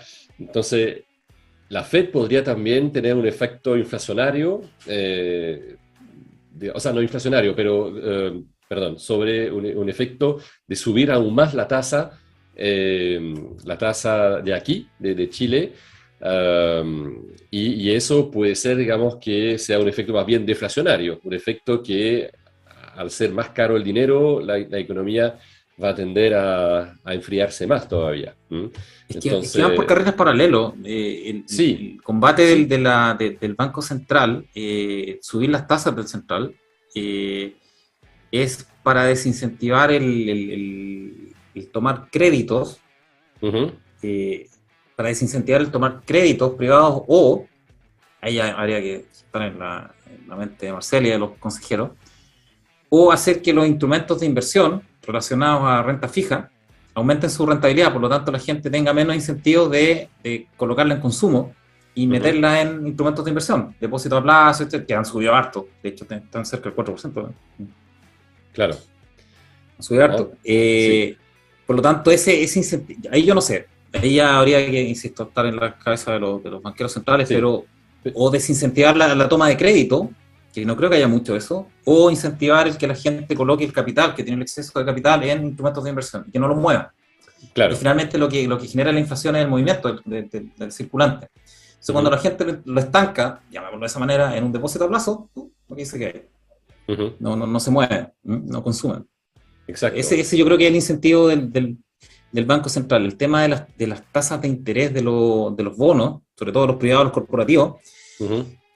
eso es mercado en el fondo. Si, Sí, si sí. No, pero me finalmente expresé, me expresé mal. O sea, lo que quiero decir es que el Banco Central chileno va a tener que subir aún más su tasa de interés de sí. referencia Mm, si la Fed en Estados Unidos sube más su tasa, mm, sí, claro. ¿cierto? Porque de alguna forma va a ser un poco una referencia, la referencia está subiendo, entonces ellos también tienen que subir, seguir O un sea, poco para relativamente no ser menos atractivo. ¿Ah? pero la equivalencia sería, ok, prefiero depósito a plazo en dólar en Estados Unidos que depósito en peso en Chile. Claro, más o Digámoslo de esa menos, manera. sí, a No, grandes no, rasgos, sí, sí. no tiene, Pero no tiene tan... ¿Mm? sí, no, y lo otro, digamos que es muy relevante, que tú lo habías mencionado también, es si por alguna mala gestión perdemos el rating, digamos, de país de inversión, digamos, el rating de Eso, sí, inversión, porque eso nos ahí pega. efectivamente un Eso nos 50%, pega. 50 puntos más en la Fed significa que aquí en Chile tenemos que aumentar por lo menos 100. O sea, Mm. digamos, hace que nuestro efecto, para que tenga un efecto nacional de mantenerse atractivo con respecto a Estados Unidos, nos va a costar cada vez más caro. ¿Ah? Y eso también, por eso que ahí hay varias cosas que tienen un efecto multiplicador. Por eso que creo que si la Fed empieza a subir su tasa de referencia, a nosotros nos puede también afectar más o menos fuertemente según sea nuestra política y nuestra gestión, digamos, interna de la economía, de todo. ¿Ah? Porque nos va a costar cada vez más caro. Ese es el problema. Imagínate el escenario en el que tenemos esa situación, tradicionalmente empieza a caer la actividad económica, y por lo tanto tenemos una Ujú, tasa, digamos, llegamos a la mitad de año al 6%, 7%, y el Banco Central deja la tasa de referencia 7%. Y se ve en la situación en la que existe una actividad económica cada vez más baja, y por lo tanto tiene la herramienta, supuestamente, de bajar las tasas para incentivar el crédito y la ujú, economía, ujú. pero no lo puede hacer porque la Fed No lo está puede subiendo hacer. tasas. Exactamente, exactamente. ¿Y cómo está Está en la una situación muy cosa? complicada. Exactamente, por eso Es bien que peludo. exactamente, por eso que todo lo que ha pasado, los 60.000 millones de dólares que se han ido y todo, es muy, muy malo porque es lo que he dicho en live anteriores, digamos, el problema son los procesos, los círculos viciosos.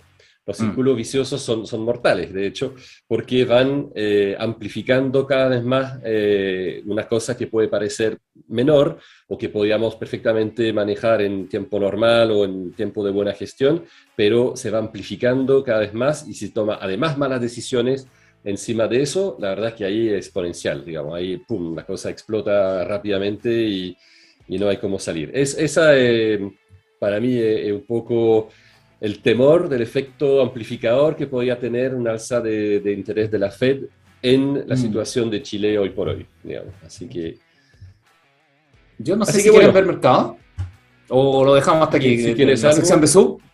sí, no sé, Bueno, la podemos verdad es revisar el que dólar, ¿eh? No sé cómo.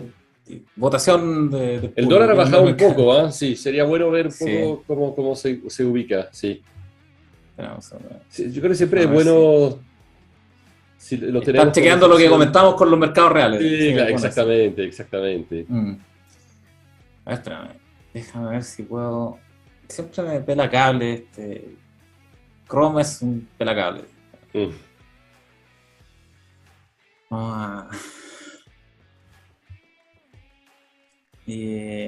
Vamos a, jefa, vamos a los mercados para compartir pantalla.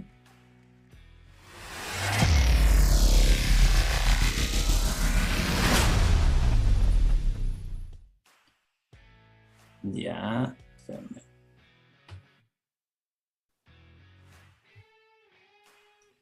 Y semanal lo vemos. Sí.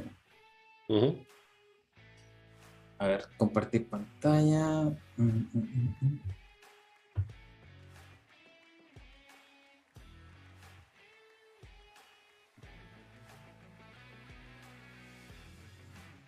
¿Se ve? ¿Sí? Sí, ¿Sí? sí, sí. Eh, a ver, estamos en el dólar. Ta. Dijimos que el 8.58, no, el sub lo tenía marcado los niveles. Tenía marcado los niveles. Tenía que sentar 8.58. Dijimos que esa era una resistencia grandota. Claro, Ahí, de sí. hecho. Ujú, sí. Que fue bastante. A ver, pegó justo. Fue a buscarle, pum. Bien. Ujú, Está bueno eso. La siguiente sería 8.34, si no me recuerdo. claro. Veamos. Está 8.34. 8.35. Por ahí. También ya la superó. Y Ujú, la siguiente etapa sería acá. A ver, como para. Pinta mucho que va a llegar a los 800. el Pinta 800. mucho. Sí, Mm, sí. Pinta mucho ese trayecto, como que Ujú, no tiene demasiada resistencia, al menos a nivel de precio. Ahora, la lógica fundamental, llamémoslo de esa manera. ¿Cuál es la expectativa de la economía este año? Que van a aumentar los impuestos se pagan en pesos, y va a aumentar la emisión de deuda, que la van a hacer en dólares, lo más probable, no en pesos, porque si no dejan la crema en las tasas de interés. Por lo tanto, ujú. la lógica es que se necesiten más pesos y entren más dólares. Por lo tanto, en términos lógicos, yo al menos esperaría que al menos por esta etapa, por este inicio de gobierno de Boric, el dólar comience a bajar ante esa expectativa, para mí. ¿Ok? Ahora ese es un fundamental, es una expectativa, ¿no? Si quieren meterse con el rey, tienen que tener puntos de entrada y salida bastante específicos, no por tincar, Ujú, como consejo, pero a nivel fundamental yo esperaría eso. Y como viene un periodo, yo lo espero así, un periodo de alta emisión de deuda en dólares, reventar el cupo de la tarjeta internacional, y aparte una eh, creciente alza de impuestos, que eso te va generando menor actividad económica o la menor disposición a participar en la economía. Yo esperaría que el dólar bajara. Lamentablemente significa que la actividad económica está bajando, no significa que estén entrando capitales privados, van a estar entrando capitales, pero vía deuda, que te van a claro, estar endeudando sí. para ingresar esos capitales, ¿no? Mm. Así es que por el momento yo esperaría que esto se estabilizara, Ahora, al yo menos. veo que, bueno, el dólar se debilitó, ¿ah? También, porque con respecto al euro subió a 1,1369. Va a decir que yo creo que también hay un tema del debilitamiento del euro, perdón, del dólar a nivel internacional. De hecho, Mm, yo mm, veo, como veo siempre el euro es una buena forma de sacar la variable internacional en el precio del dólar. O sea, claro. porque claro, ahí el euro varía con respecto al dólar. Entonces, si el dólar se debilita, el euro se mantiene más o menos estable.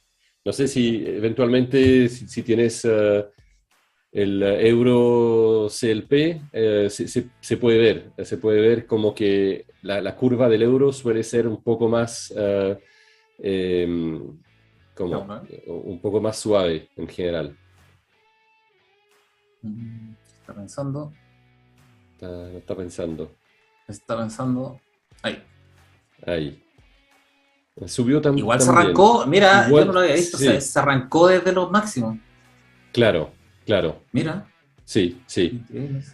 Entonces, de alguna forma, eso para mí sería más representativo del riesgo país Chile con respecto a una moneda internacional, Mm. porque, porque saca un poco lo que es lo que es el dólar, digamos, o el dólar internacional, la Y en fortaleza o esta, a no del ver, dólar internacional. déjame ver en este cómo andamos de. ¿Cuáles son los niveles de semanal? Sí.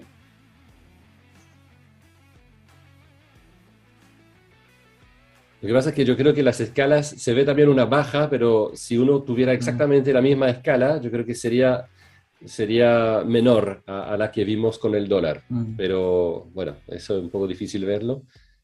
9.20 y acá, aquí. Tienen los dos niveles hasta ahora, ¿eh? Aquí. Tiene proyección hasta los 9.20, está en 9.41, 9.20, Ujú. que es más o menos la misma trayectoria que tiene el dólar, en términos Claro, de libertad de acción con acción de precio. claro. Ahora, efectivamente, el euro es mucho menos transado acá, supongo yo, que Ujú. el dólar. En el fondo, el euro Sí, no se ve tanto como refugio. No hay cuenta en euros, de hecho, me parece. sí, sí, sí. Como En Chile, tanta libertad. ¿Mm? sí, hay cuentas en euro. Aquí Pero varios son bancos lo tienen. corporativas. No, no, no, no, no. Personal. ¿Privadas? Sí, Ah, no sí. sabía. Sí, sí, ¿Sí? sí. ¿Y qué, Sí, cuáles sí, son los sí. requisitos? En realidad, no sé, yo hace muchos años que tengo, digamos, y la verdad es Mira, que sí, no, abrir cuenta nomás, no hay un requisito particular. Si tú tienes cuenta en dólares, tú puedes tener una cuenta en euro, al menos Santander, Vice, digamos que son las que pero ¿será conozco. nominal? ¿Será Sí, nominal o realmente tienes la cuenta en euros? no, tiene la cuenta en euro y los cheques emitidos sobre Londres, creo. Cuando tú sacas un cheque, digamos, sí, sí. Eso es nuevo. No, no, no No, sabía hace que podéis tener muchos años, a muchos nivel de años. personal en el fondo euro. A nivel Sí, sí, empresa, sí, sí. sí.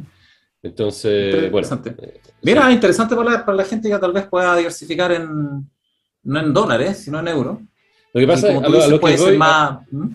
a lo que voy es que el euro, mientras, por ejemplo, estaba bajando el dólar, ¿Mm? el euro pasó más o menos de 1,1250 a 1,1360, por decirlo así, ¿cierto? Entonces, se ve que el euro se apreció con respecto al dólar, significa que el dólar devaluó un poco a nivel internacional, Y ¿cierto? aparte, Entonces, algo muy curioso es que venció los máximos del año ujú. pasado, el Sí, euro. claro, sí, sí, sí, Eso es muy claramente, relevante. sí, sí. De alguna, o Evolución. sea, yo llegué a cambiar euro a 9,85, que es lo más alto que me ha tocado. Creo que incluso en algún momento uno No, 2020. buscando alguna casa de cambio podían tener hasta 9,90, casi tocó 1.000, digamos. Eh, Mm. así que, no, yo creo que interesante porque la tendencia es un poco distinta a la del dólar y creo que la tendencia del euro para mí representa un poco más la situación como nacional, o sea, el impacto nacional de la situación nacional sobre, digamos, una divisa extranjera. ¿Ah? Y yo diría sobre el dólar también, porque, pero sin la variante internacional. ¿Mm? Mm. Así que bueno, Es importante el estudio de los activos que tú tengas en el país en distintas monedas, porque si crecen todas, ujú, si en todas se ve un alza en ese activo, eso claro, es un mercado alcista, de hecho.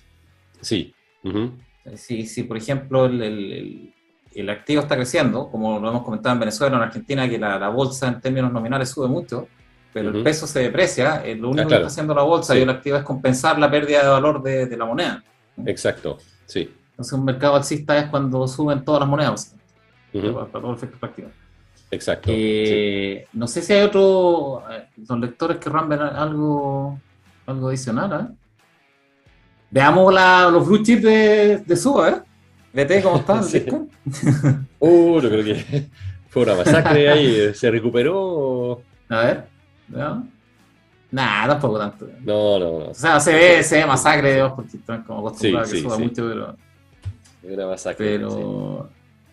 Sí. A ver, déjame verlo una mirada. ¿Está en semanal también? Sí, está en semanal. A ver...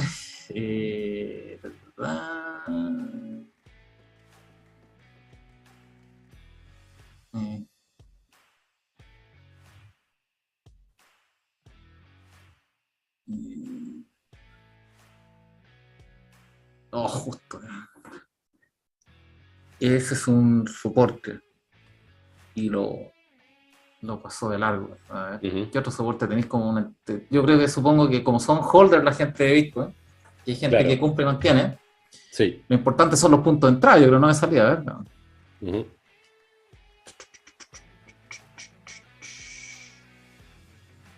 Mira, estoy cerca de un punto de entrada. Esa es una buena, ¿eh?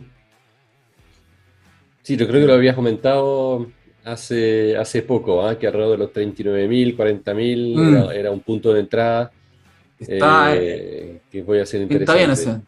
ese. Sí, pinta bien ese punto de entrada. Y ya más hacia abajo, a ver. Ya como si quieren estar muy, muy seguros, ahí. Ahí, 34. Que era antiguo también, me parece haberlo visto antes. Sí. Ese 34. Exacto. Esos serían como puntos de entrada, como soporte, o sea, a nivel de precios semanales. Y resistencia, ¿cuál es el potencial de esto?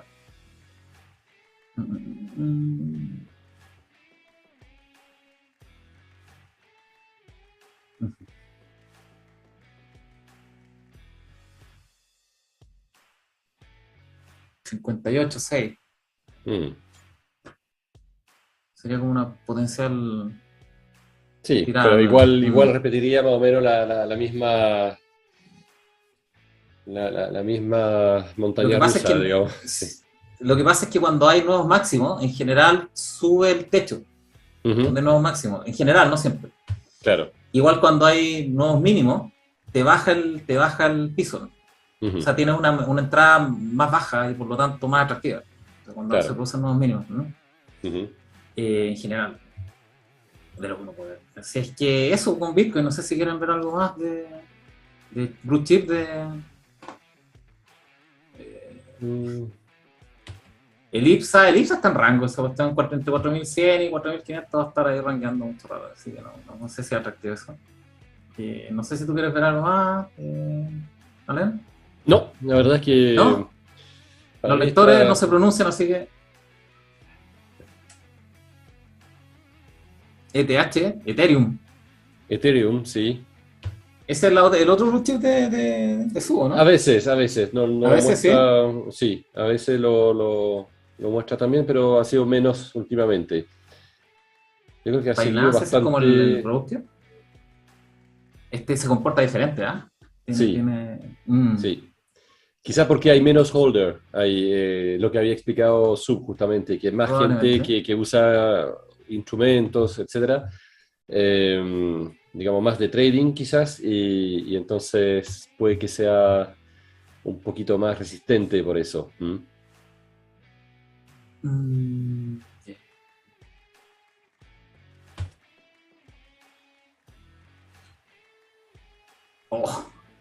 Es bueno ese rango. Está peligroso ese rango.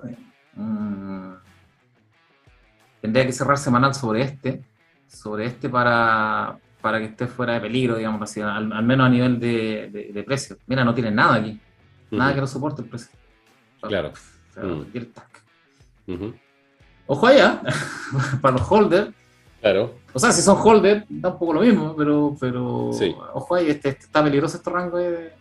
Puede ser una baja Ujú. considerable y no tiene soporte todavía. O sea, aquí está el soporte. A diferencia del Bitcoin que tenía como se veían como más soportes Claro, de ahí precio.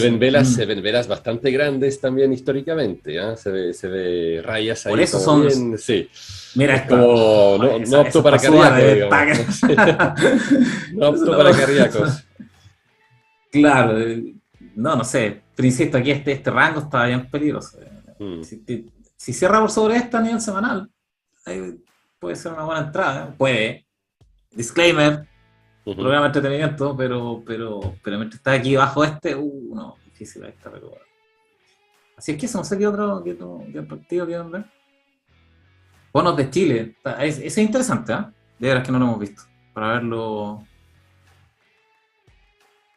para verlo, el ratio del CL 10 años. Ah, subió hoy día, lamentablemente subió, y subió harto. El bono en pesos. No sé si lo ha reflejado acá esto. Sí. Ahí, sí. Mm. Lamentablemente está subiendo, que es Sí. es la trayectoria, ¿no? Sobre todo con la Fed subiendo, va a empezar a subir tasas y eso va a afectar a todo el mercado de capitales, que significa crédito. ¿No? Los créditos van a seguir subiendo, Ujú, la tasa de los créditos y obviamente con ello también las restricciones y las condiciones para pedir uno. Eh, lástima, digamos eso. ujú. Sí, Eh, la verdad es que está muy alineada si mm, tuviéramos ahí lo que la conversábamos con media. esto. Sí, la verdad es que está muy, muy alineada. Mm. Ahora, si hay que pensar en una degradación de clasificación, Así no, ahí sí, sí, aquí rango hacia claro, arriba. claro. Estamos hablando de, así como rápido,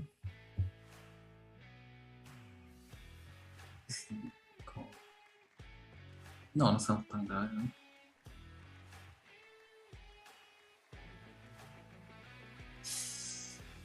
8 fáciles, ocho Yo creo que sí, satisfacción sí. fácil de tags. Mm, ujú, Sí, pues sería un rebote, ¡pum! claro. Veamos, ojalá que no sea esa degradación, pero si se produce, ojo con los créditos, con los que tienen créditos de tasa variable, ojo ahí. No sé si a esta altura ya lo puedan cambiar por tasa fija, o si conviene, en el fondo, a esta altura ya, a este Mm. nivel de tasa. Lo más probable es que no, sí. Lo más probable es que no y que tengan que bajar el plazo, en el fondo, o sea, que no lo puedan tomar a los mismos Ujú, 30 años, 25 años que lo habían tomado antes. Sí, yo creo que ujú. hay que ajustarse de pantalones, ¿no? Si ya no va a ser Claro, hay efecto muchas de... cosas ya que no podemos hacer, No, no ¿ah? hay O nada que hacer. sea, no. Si no se hizo hace 3 años, Mm. 2 años, la verdad es que ya es muy tarde, ¿ah? Eso fue 18 de octubre de 2019, ahí cambió todo. Así que ¿Qué es el TIP? La tasa interbancaria. Está en 5,34. Esa es él ha bonita también subido, de ver, pero esa no... sí, ¿Ah? ha subido también, ¿ah? Sigue Mm. subiendo. 5,34 creo que está. ¿Eh?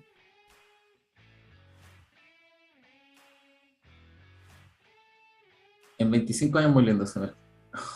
Mm, ujú. Vamos a llegar al récord, al máximo.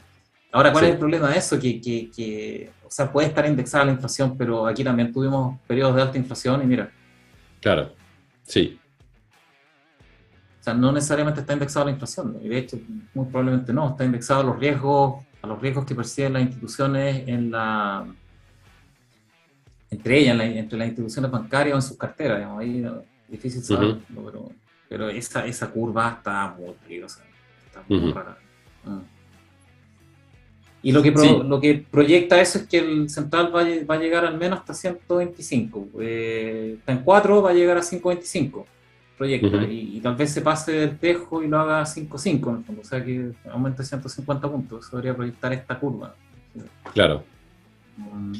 Sí, hay un tema que eso lo podamos, bueno, para no dilatar más, pero un ¿Mm? tema interesante es que también los eventos de crédito que afectan las casas matrices de los bancos que están aquí en Chile. Ha pasado en algún momento cuando hubo la crisis del euro, ¿cierto? ¿Mm? Con Grecia y todo, que, por ejemplo, el BBVA, el Santander, se dice que estaban como recogiendo capitales, digamos, aquí en Chile y mandándolo a Europa, justamente para hacer caja.